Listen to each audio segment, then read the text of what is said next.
మీరు పనిచేసిన వాళ్ళెవరు కూడా ఆనాడు రాజకీయ నాయకుల కంటే తక్కువ లేదు మీడియాలో. అవును. ఎవ్రీడే మీరు పతాక బ్రేకింగ్ న్యూస్‌లో మీరే, ప్రైమ్ టైమ్‌లో మీరే, తెల్లవారితే పత్రికల్లో మీరే. ఒక 5, 6 ఏళ్ళు కనపడ్డది గదా! అందుకే ఇమ్మీడియేట్‌గా మీ యాక్షను, రియాక్షను అన్నీ పబ్లిక్‌లోకి ఎళ్ళిపోయినాయి కాబట్టి అంటున్నా నేను. వాళ్ళని లేపింది గూడా అప్పుడు ఉద్యమంలో ముందున్నారు. దాన్ని లేపింది గూడా మీడియా మీరే.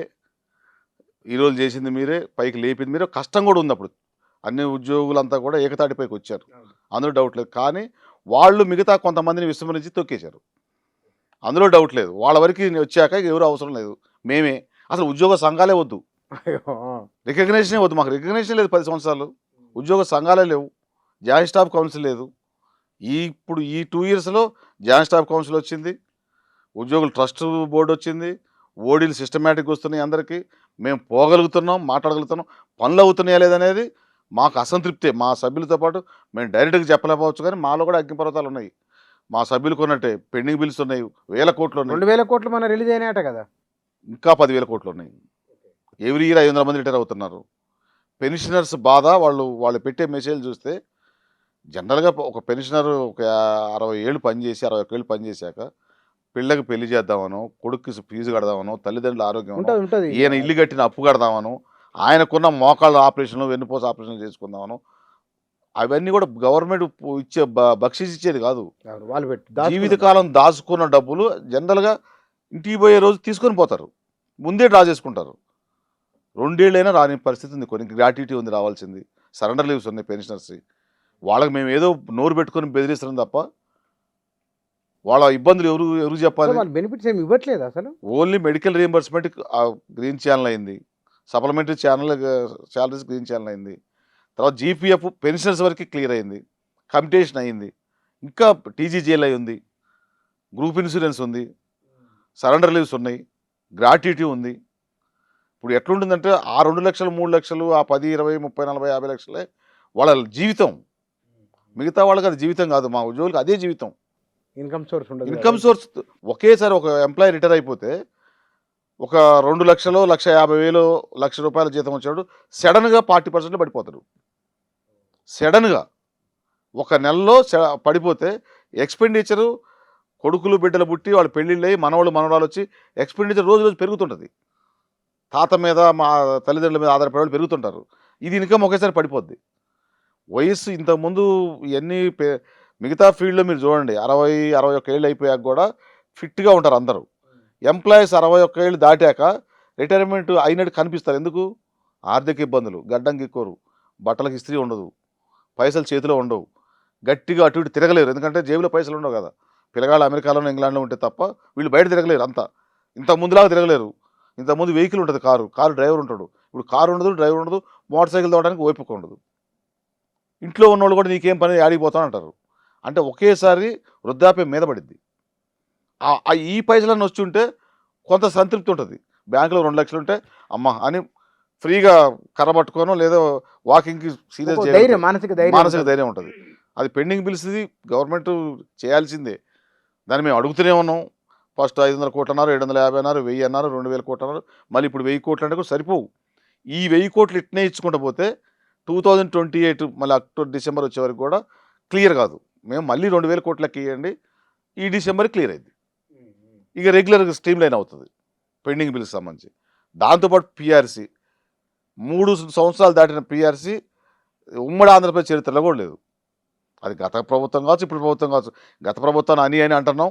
దాన్ని మేము ఇప్పుడు అంటాం కూడా కరెక్ట్ కాదు. ముఖ్యమంత్రి గారు అంటే ఇస్తా అన్నాడు. 3 ఏళ్ళు ఆయ 3 గదా! ఏళ్ళు అయిపోయింది. ముఖ్యమంత్రి గారు చేస్తా అన్నాడు. అది తెప్పించుకోవాలి.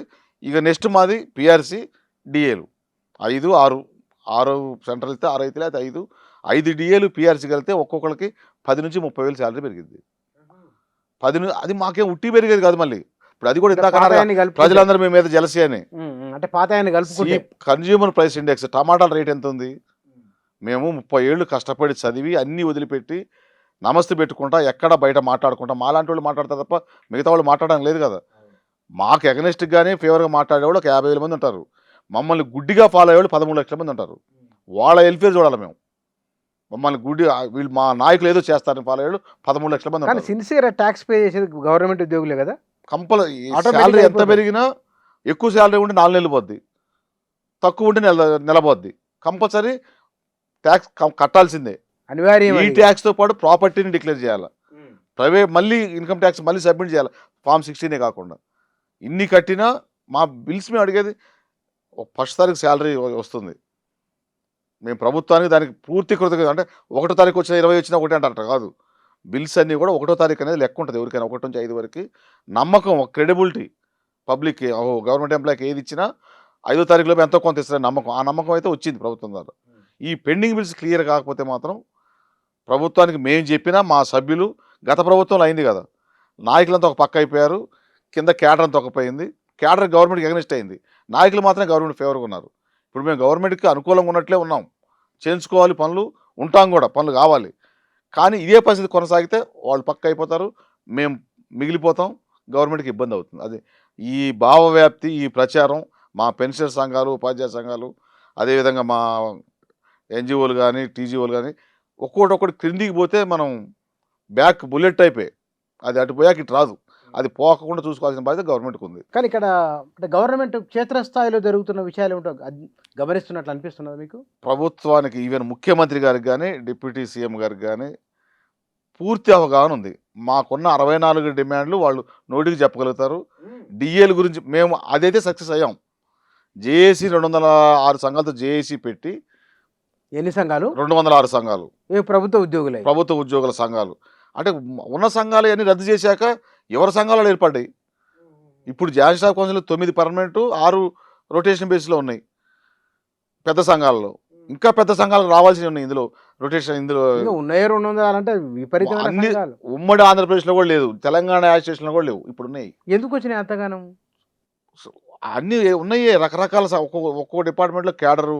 ఇప్పుడు ఎగ్జాంపుల్ వెటనరీ డిపార్ట్మెంట్ తీసుకుంటే 7 నుంచి పై అధికారులతో ఒక సంఘం, వెటనరీ అసిస్టెంట్తో ఒక సంఘం, మినిస్ట్రియల్ ఎంప్లాయీతో ఒక సంఘం, కింద పారామెడికల్స్తో ఒక సంఘం. ఇట్లా ఎన్ని ప్రభుత్వం, గత ప్రభుత్వం విడదీసి ఎవరికి వాడిని కలవకుండా చేసింది. నాయకత్వం అంటే మేమే, పొలిటికల్కి పోయినా మేము చెప్పింది వినాలా, మాకే పూలాభిషేకాలు పాలాభిషేకాలు చేయాలి. అవన్నీ అయిపోయింది. ఇప్పుడు రమేష్ స్టేజ్లో లేదు, అంతా యూనిట్ అయిపోయారు, సంఘాలకు వచ్చారు. ఉపాధ్యాయ సంఘాలు స్ట్రాంగ్ అయినాయి, సీనియర్ల సంఘాలు, డాక్టర్లు కావచ్చు, ఇంజనీర్లు కావచ్చు, అధ్యాపకులు కావచ్చు, ఆచార్యులు కావచ్చు, కింద ఉన్న అంగన్వాడీలు, ఆశాలు, ఈ సెర్పులో పనిచేసేవాళ్ళు, ఐకేపీలో పనిచేసేవాళ్ళు, ఎన్ఆర్జీఎస్లో పనిచేసేవాళ్ళు, మున్సిపాలిటీ, గ్రామ panchayat, temporary, part time, contract అంతా ఒక యూనిట్ అయిపోయింది. ప్రభుత్వానికైతే వీటన్నిటి ద్వారా మాకు ఈ ప్రాబ్లం ఉందనేది అయితే సక్సెస్ అయ్యాం. కార్యాచరణ కూడా ఇచ్చాం. గత 10 సంవత్సరాలు ఎప్పుడు కార్యాచరణ ఇవ్వలే. బాహుబలి గేట్ దగ్గర కూడా ధర్నా చేశాం మేము. దానికి కూడా ముఖ్యమంత్రి కానీ గవర్నమెంట్ ఏమనలే. ఎక్కడ బాహుబలి గేటు? Main gate. అక్కడ కూడా 1500 మందితో ధర్నా చేసాం. ఇప్పుడు ధర్నా చౌకలు చేయగలుగుతున్నాం, నిరసన వ్యక్తం చేయగలుగుతున్నాం. మేము కార్యాచరణ నుంచి పిలిచి మాట్లాడుతున్నాం, కానీ పూర్తిగా మెటీరియలైజ్ కావట్లే. మా మీద కూడా నమ్మకం పోతుంది ప్రాథమిక సభ్యులకి. వీళ్ళు కూడా ఏదో డ్రామా వేస్తున్నారు, గట్టిగా మాట్లాడట్లేదు, తమిళనాడు లాగానే బెంగాల్ లాగానో లేకపోతే ఢిల్లీలో మనం జరిగింది కదా అట్లా వెళ్ళిపోవాలి కాక్రోజుల టైపు అనేది మాకు వస్తూనే ఉన్నాయి కింద నుంచి. కానీ కొంత సమన్వయం పాటిస్తున్నాం. ముఖ్యమంత్రి గారు అడిగారు పీఆర్సీది కూడా. ఇప్పుడు పీఆర్సీ దానికి సమన్వయం చేసి టెక్నికల్గా సాంకేతికంగా పీఆర్సీ ఇచ్చి ఆ డిఏలు కూడా దాంట్లో కలిపి ఆ నష్టం రాకుండా ప్రభుత్వం చేస్తేనే.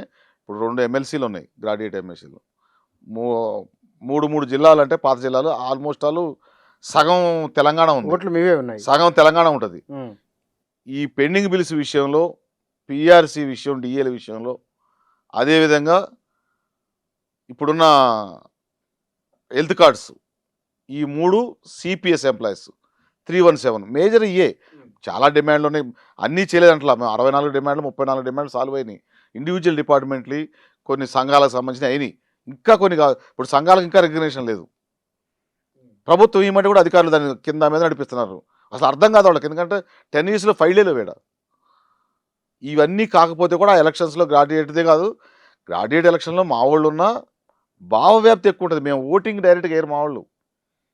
అందరికీ ఏ పార్టీ చెప్పుకుంటూ పోతుంటారు కదా, బస్సులో మాట్లాడతారు, పంపు దగ్గర మాట్లాడతారు, బార్ షాప్లో మాట్లాడతారు. లేనిది ఎక్కడ? ఏ పార్టీకైనా నెట్వర్క్ కొన్ని ఊళ్ళలో ఉండదు, కొన్ని మండలాల్లో ఉండదు, కొన్ని డివిజన్లు ఉండదు, కొన్ని జిల్లాల్లోనే ఉండదు. కానీ మా నెట్వర్క్ ఉద్యోగులది ప్రతి దగ్గర ఉంటుంది, గ్రామ స్థాయి నుంచి ఉంటుంది. ఇది ఇంతకుముందు పోకపోయేది సంఘాల నుంచి. ఇప్పుడు మేమేం చేస్తున్నాం అనేది కూడా, ఇప్పుడు మీరు ఇది పెట్టగానే మాకు ఇట్లా పెడతారు వీళ్ళు, చాలా పీకినవని. అంటే ఆ వాట్సాప్‌లో, ఆ సోషల్ మీడియాలో అంత దగ్గరకు పోయేది ఉంటుంది. పెద్ద టైం పట్టదు. కాబట్టి ప్రభుత్వం కూడా ఆలోచించాలి. కదా ముఖ్యమంత్రి గారు ఒక్కరే చేయాలంటే కష్టం. మంత్రివర్యులు క్యాబినెట్ సబ్ కమిటీ గాని, అఫీషియల్ కమిటీ గాని నష్టం జరిగాక రికవరీ కాదు. 6 డీఏలు పెండింగ్ ఉంటాం. పీఆర్సీ 3 సంవత్సరాలు పెండింగ్ ఉంటాం. ఇప్పుడు పీఆర్సీ ఎంతో కొంత రేషనలైజ్ చేసి జస్టిఫై చేసి ఇచ్చి మళ్ళీ 2028లో పీఆర్సీ కొత్త కమిటీ ఏసి ఎలక్షన్‌కి పోతేనే ఉద్యోగ సంఘాల నుంచి సానుకూలంగా ఉంటది.